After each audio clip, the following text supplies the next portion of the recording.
มาหน้าเมื่อวันพุธวันนี้วันที่18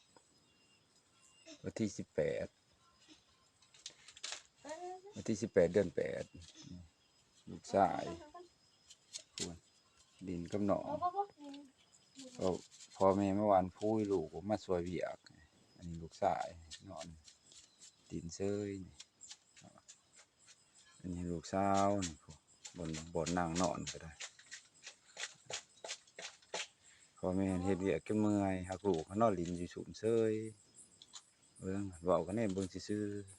ๆข่มขู่นะ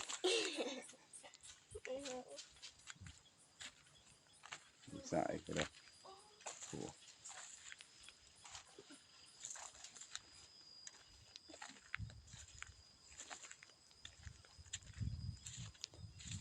หลังจากดำแล้วได้ประมาณ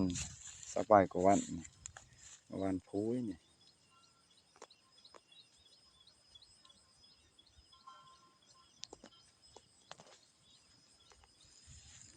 เขาข้างหน้าห้าก็เริ่มขึ้น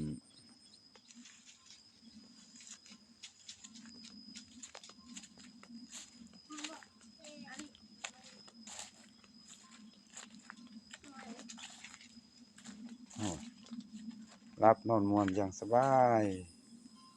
บริชนผาชนพลไม่สั่งพลสิตกแดดสิออก